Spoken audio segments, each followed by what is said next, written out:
see if this holds.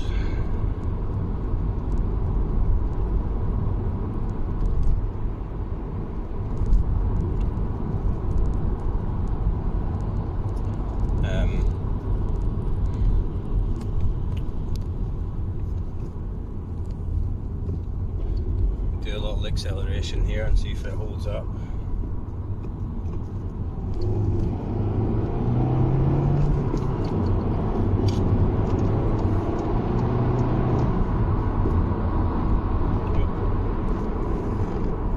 All good, I think. Okay, so I wanted to talk about the main technique that I'm using currently and the main insight practice I've been using to deepen this realization or this awareness or this presence or this space.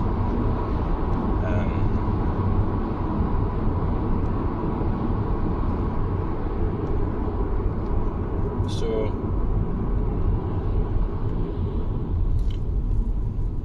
during practice,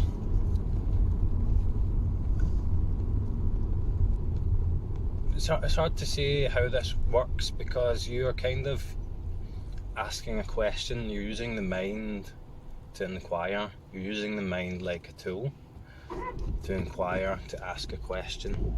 The question doesn't really have an answer, and the answer and the realization and the insight from that question comes from a space of no mind, although the mind is involved somehow.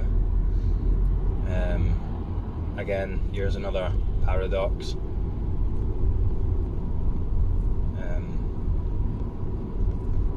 But the question is, for me, I said that what triggered the awakening for me was the noticing that the universe was talking to itself, communicating to itself, and that kind of contained the whole universe, made it seem a lot smaller, but also was an expansive thing as well, made the universe infinite. Again, another paradox.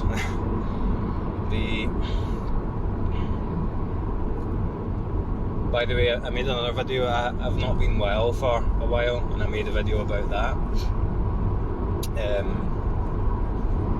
Not sure if I'll upload it though, because I was kind of rambling a bit.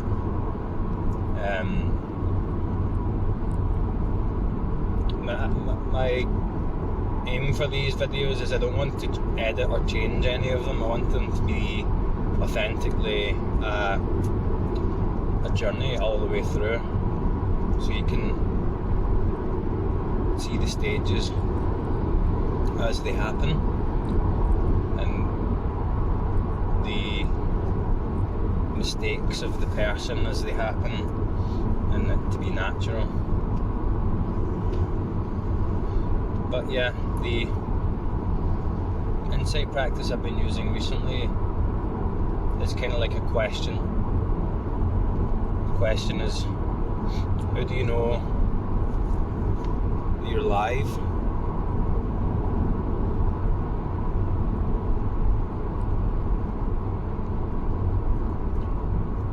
What is alive? How do you know you're dead or not alive? What is alive? What is not alive? Are they the same thing? Or are they both? And that's just a kind of vague interpretation of the. So the question is of the mind, but it's not like you're asking this question. I'm never going to be able to explain this. It's not like you're asking the question,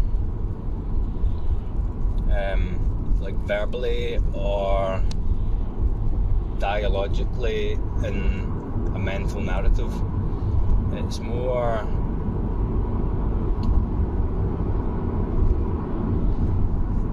like curiosity of observation directed at uncovering the truth by looking through reality, looking at reality.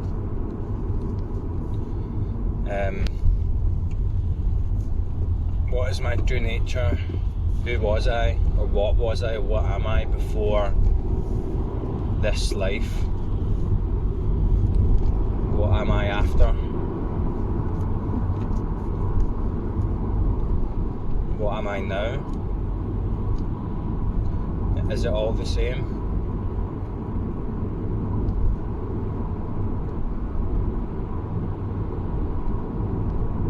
So that's insight practice.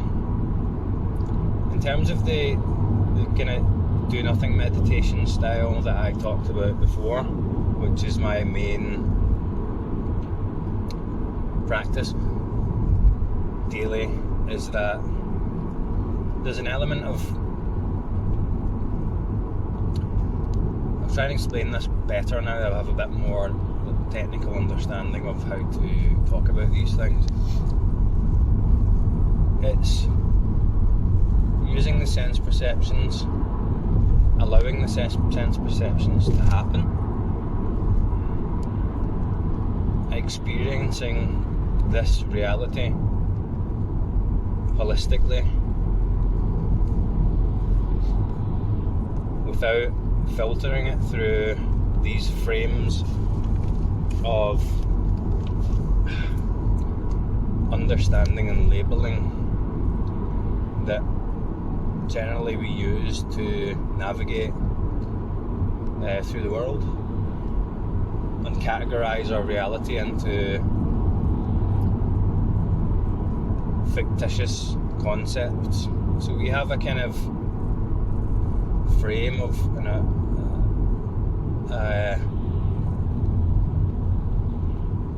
filters. We learn things such as, I'll explain this in my experience right now. So I am driving a car. Down the road there are cars in front of me, there are trees around me. I'm going 30 miles an hour. I'm going somewhere. The time is whatever. And there's this narrative, these labels, and I look at these trees, a tree, a bush, the sky. But more than just these labels, you look at them and you have a kind of frame of reference that is there anyway, that's not so much in the words of the narrative that decodes things for you, that we've developed through conditioning over time. It's seeing through that, so it's observing the sense perceptions, but without labels, without interpretation, just the pure raw sense perceptions, pure raw reality in this moment, without any of the constructed concepts layered over the top of them that we usually use to navigate the world. Hope that makes sense. So you'll notice that, say for example, I close my eyes and I focus on my right leg. I've got a mental image of my right leg there, and I know it's a leg. It sounds ridiculous. And the sensations reinforce that. Especially someone like myself who's trained in physiology. I've got all the muscle groups and what the muscle groups look like, and what the tendons look like, where they are, where the skeletal structure is.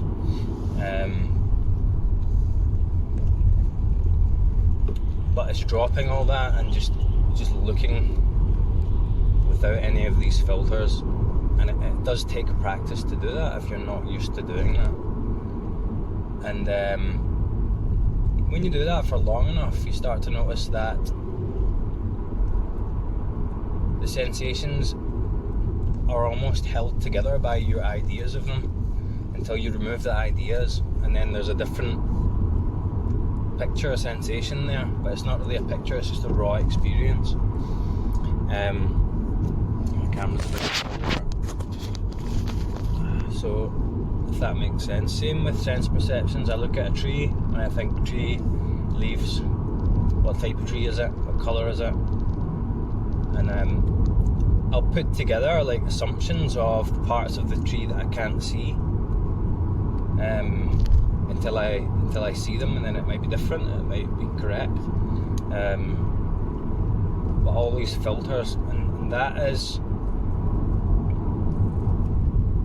constructed as part of the self. So it's looking, say for example, looking or hearing without any of these pre-designed conditionings that allow us to make assumptions about things.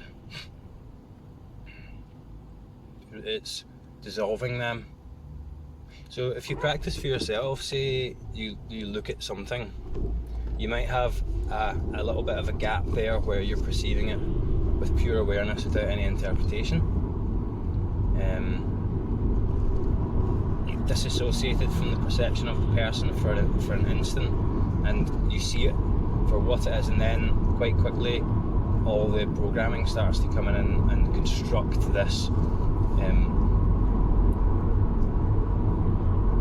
your learned ideas of what that is and why it's there and what it looks like and sounds like and feels like, and if you try it, you'll see that you might have a lot of these conditionings, and they just build up over a lifetime, and it's about dissolving them, seeing through them and letting them go, and practicing that just pure awareness without any interpretation, without the subject observing them, without the person there or the self, just the pure sensations, just the pure sense perceptions, but not even in the sense of like the senses like sight, hearing, touch, sound, light, just what is.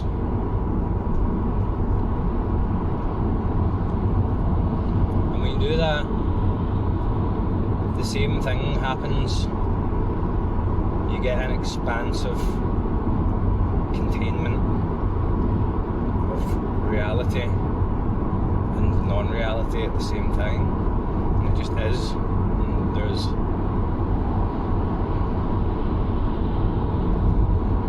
nothing but what is. So for example now, let's focus on, say, vision and sound, right? So I'm driving down the road. Reality is, usually I'd be focused on where I'm going and what's around me, and I am, and I would be focused on the sounds that I need to be aware of, and the rest is background processes. But now you're bringing all those processes into the foreground, in a sense, or you're just allowing them. So reality is unfolding before me, it's just happening, it's arising, appearing and passing, and there's nothing more than that. The sounds are there, it's just sound, it's just form, moving, appearing, disappearing, all at once.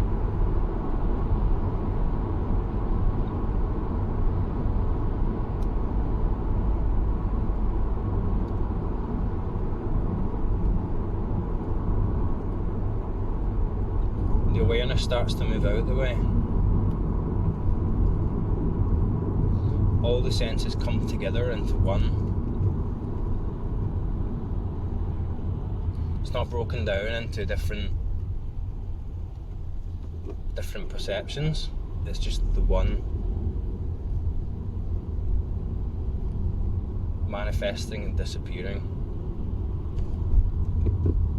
And there's nothing more than this in the future. There's nothing in the past. It's just this. When you begin to observe reality as though you were some sort of alien,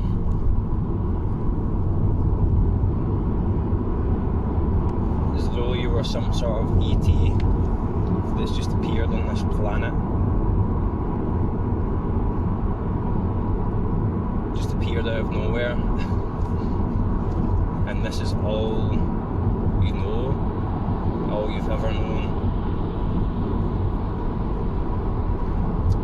And then the world takes on quite an alien feel.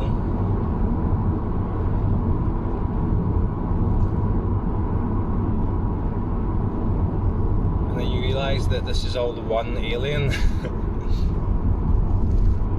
It's all the one manifestation. There's no distinction between any parts.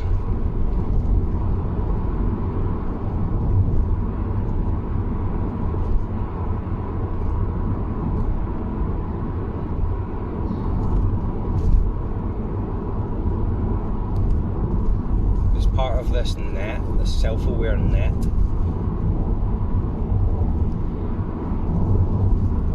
that only exists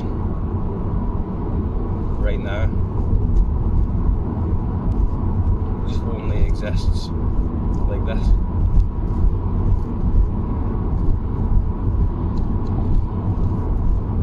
And everything's automatic,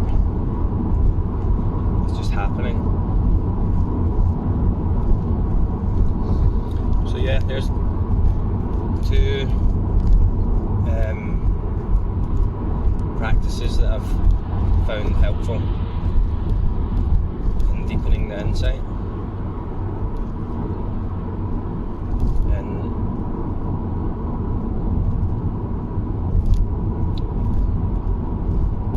the thoughts and the self and the person start to become part of that as well, rather than separate from that, and operates the same as it's always done.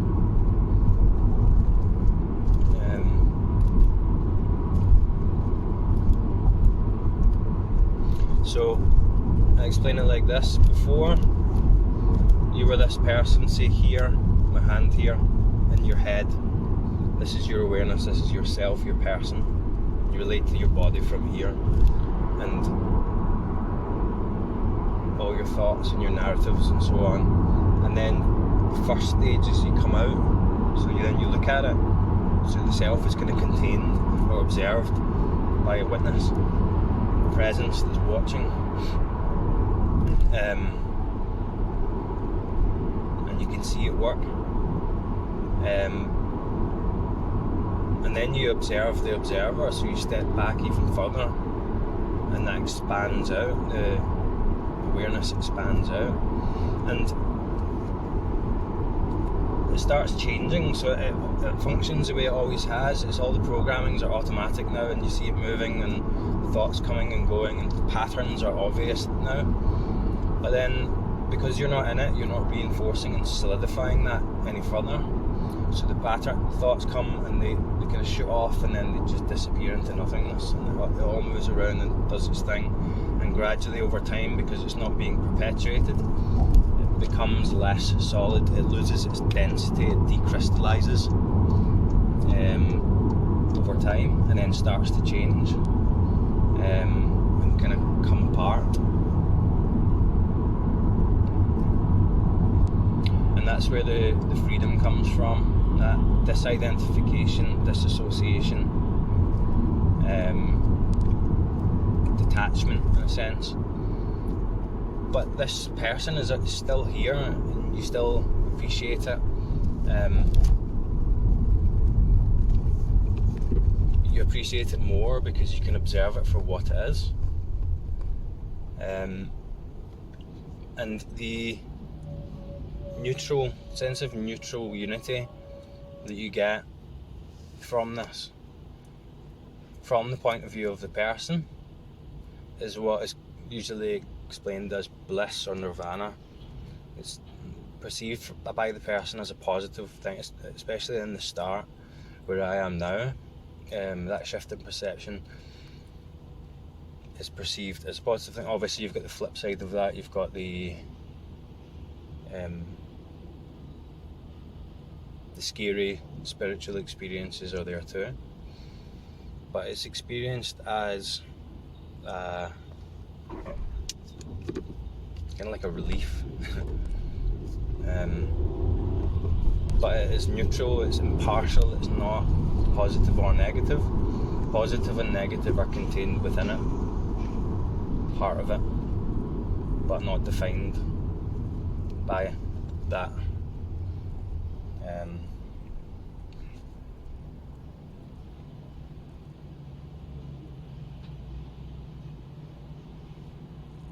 But yeah, very simple practice, but you do need to apply a bit of effort, especially at the start before you pass that threshold of the first big insight.